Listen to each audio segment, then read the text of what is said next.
पर से न जाने दें।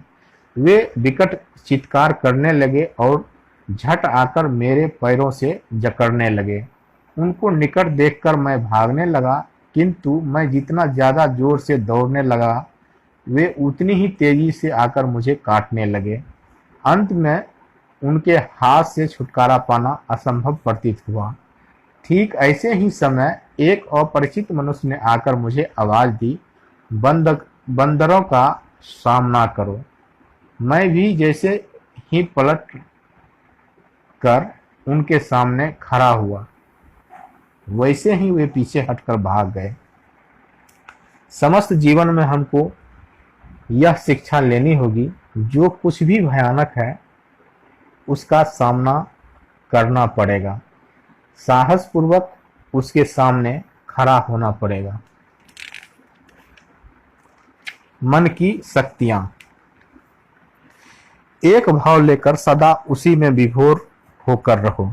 सोते जागते सब समय उसी को लेकर रहो। तुम्हारा मस्तिष्क, स्नायु, शरीर के सर्वांग उसी के विचार से पूर्ण रहे। दूसरे सारे विचार छोड़ दो। यही सिद्ध होने का उपाय है। यदि हम सचमुच स्वयं कृतार्थ होना और दूसरे का उद्धार करना चाहें, तो हमें और भी भीतर प्रवेश करना होगा। संसार के सभी महापुरुष, साधु और सिद्ध पुरुषों ने क्या किया है? उन्होंने एक जन्म में ही समय को कम करके उन सब अवस्थाओं का भोग कर लिया है जिनमें से होते हुए साधारण मानव सैकड़ों करोड़ों जन्मों में मुक्त होता है। एक जन्म में ही वे अपनी मुक्ति का मार्ग तय कर लेते हैं। वे दूसरी कोई चिंता नहीं करते, दूसरी बात के लिए एक निमिष मात्र भी समय नहीं देते। उनका पल भर भी व्यर्थ नहीं जाता। इस प्रकार उनकी मुक्ति का समय घट जाता है। एकाग्रता का यही अर्थ है कि शक्ति संचय की क्षमता को बढ़ाकर समय को घटा लेना।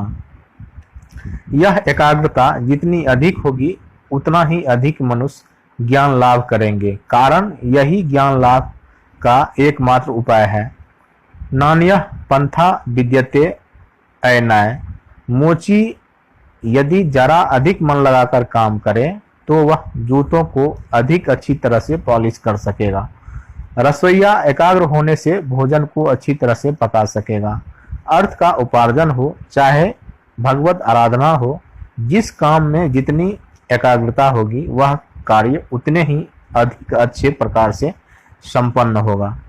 द्वार के निकट जाकर बुलाने से या खटखटाने से जैसे द्वार खुल जाता है, उसी भांति केवल इस उपाय से ही प्रकृति के भंडार का द्वार खुलकर प्रकाश बाढ़ रूप में बाहर आता है। मन की शक्तियों को एकाग्र करने के सिवाय अन्य किस तरह संसार के ये समस्त ज्ञान उपलब्ध हुए हैं? यदि प्रकृति के द्वार पर आघात करना मालूम हो गया, उस पर कैसे धक्का देना चाहिए यह ज्ञात हो गया, तो बस प्रकृति अपना सारा रहस्य खोल देती है। उस आघात की शक्ति और तीव्रता एकाग्रता से ही आती है। मानव मन की शक्ति की कोई सीमा नहीं है। वह जितना ही एकाग्र होता है, उतनी ही उसकी शक्ति एक लक्ष्य पर आती है। बस यही रहस्य है। कोई शक्ति उत्पन्न नहीं की जाती, फिर भी उसको ठीक ठीक रास्ते में लगाया जा सकता है। इसलिए जो अद्भुत शक्तियां हम लोगों के हाथ में है, उनको बस में करना हमें सीखना है और तत्पश्चात प्रबल इच्छा शक्ति द्वारा इस शक्ति को पशु शक्ति न होने देकर देवमय बना देना है। इसी से मालूम पड़ता है कि पवित्रता ही समस्त धर्म और नीति की भित्ति है। मुक्त हम एक क्षण तो स्वयं अपने मन पर शासन नहीं कर सकते, यही नहीं किसी विषय पर उसे अस्थिर नहीं कर सकते और सबसे हटकर किसी एक बिंदु पर उसे केंद्रित नहीं कर सकते, फिर भी हम अपने को मुक्त कहते हैं। जरा इस पर गौर तो करो। अनियंत्रित और अनिर्दिष्ट मन हमें सदैव उत्तरोत्तर नीचे की ओर घसीटता रहेगा, हमें चीर डालेगा, हमें मार डालेगा और अनियंत्रित तथा निर्दिष्ट मन हमारी रक्षा करेगा, हमें मुक्त करेगा। मनुष्य और पशु में मुख्य अंतर उनकी मन की एकाग्रता की शक्ति में है। किसी भी प्रकार के कार्य में सारी सफलता इसी एकाग्रता का परिणाम है। एकाग्रता की शक्ति में अंतर के कारण ही एक मनुष्य दूसरे से भिन्न होता है।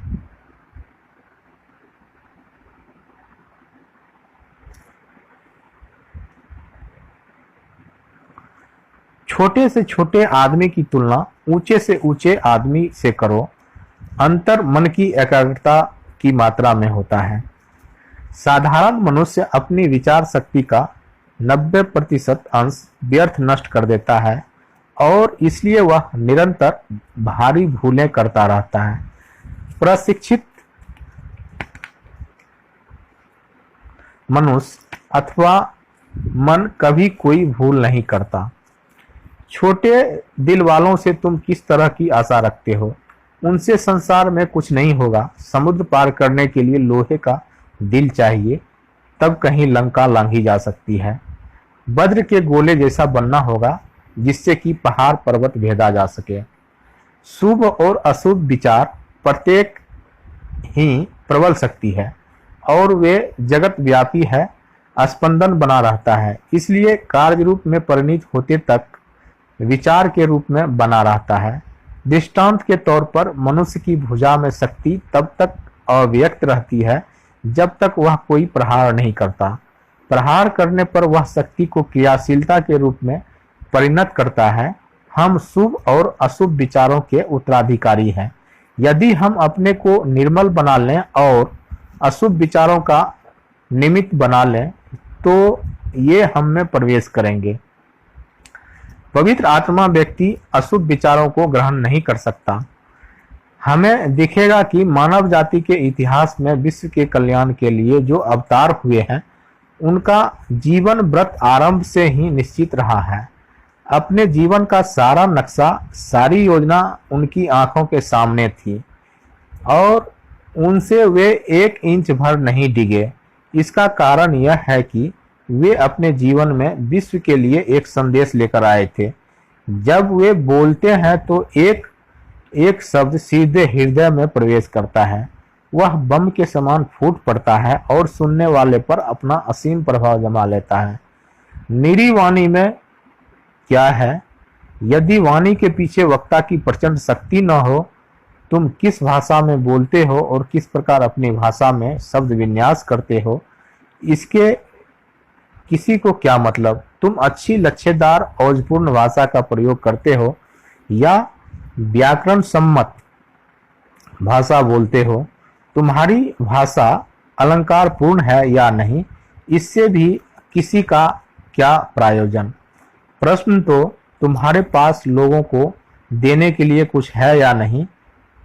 यह केवल कहानी किस्से सुनने की बात नहीं है, बात है देने और लेने की। तुम्हारे पारा देने के लिए कुछ है? यही पहला और मुख्य प्रश्न है। यदि है तो दो। कुछ भी करो, अपना पूरा मन, जी और प्राण उसमें लगा दो। मेरी एक बार एक सन्यासी से भेंट हुई थी।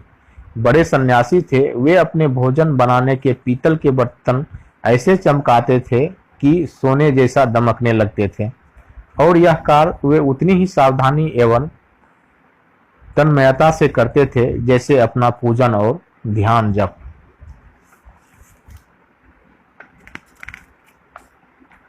मानव अपना भाग्य निर्माता।